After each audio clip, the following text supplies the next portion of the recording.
तो आप सभी को बता दें कि आज की सबसे बड़ी खबर निकल कर आ रही है। नेपाल में खेसारी लाल यादव का स्टेज प्रोग्राम नहीं हो सका। जी हां दोस्तों, आपको बता दें कि इसका कारण यही है कि कोरोना के चलते खेसारी लाल यादव का प्रोग्राम रद्द हो गया, जिसके कारण दर्शकों में काफ़ी गुस्सा देखा गया। जी हां दोस्तों, बता दें कि देखिए कैसे दर्शक गुस्से में हैं और कितना क्षति पहुंचा चुके हैं। जी हां दोस्तों, आप सभी को बता दें कि खेसारी लाल यादव का इसमें 7 स्कॉर्पियो जला दिया गया है। जी हां दोस्तों, आप सबको बता दें कि देखिए कैसे खेसारी लाल यादव का एक व्हाइट स्कॉर्पियो जल रहा है। जी हां दोस्तों, यही है खेसारी लाल यादव का व्हाइट स्कॉर्पियो, जिसमें खेसारी लाल यादव आए थे स्टेज प्रोग्राम देने के लिए।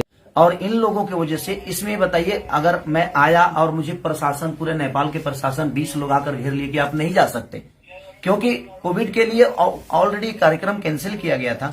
ये लोग जबरदस्ती कर रहे हैं और हम आपको नहीं जाने देंगे। तो कहीं ना कहीं मैं क्या कर सकता हूँ? मैं तो आउट ऑफ इंडिया हूँ।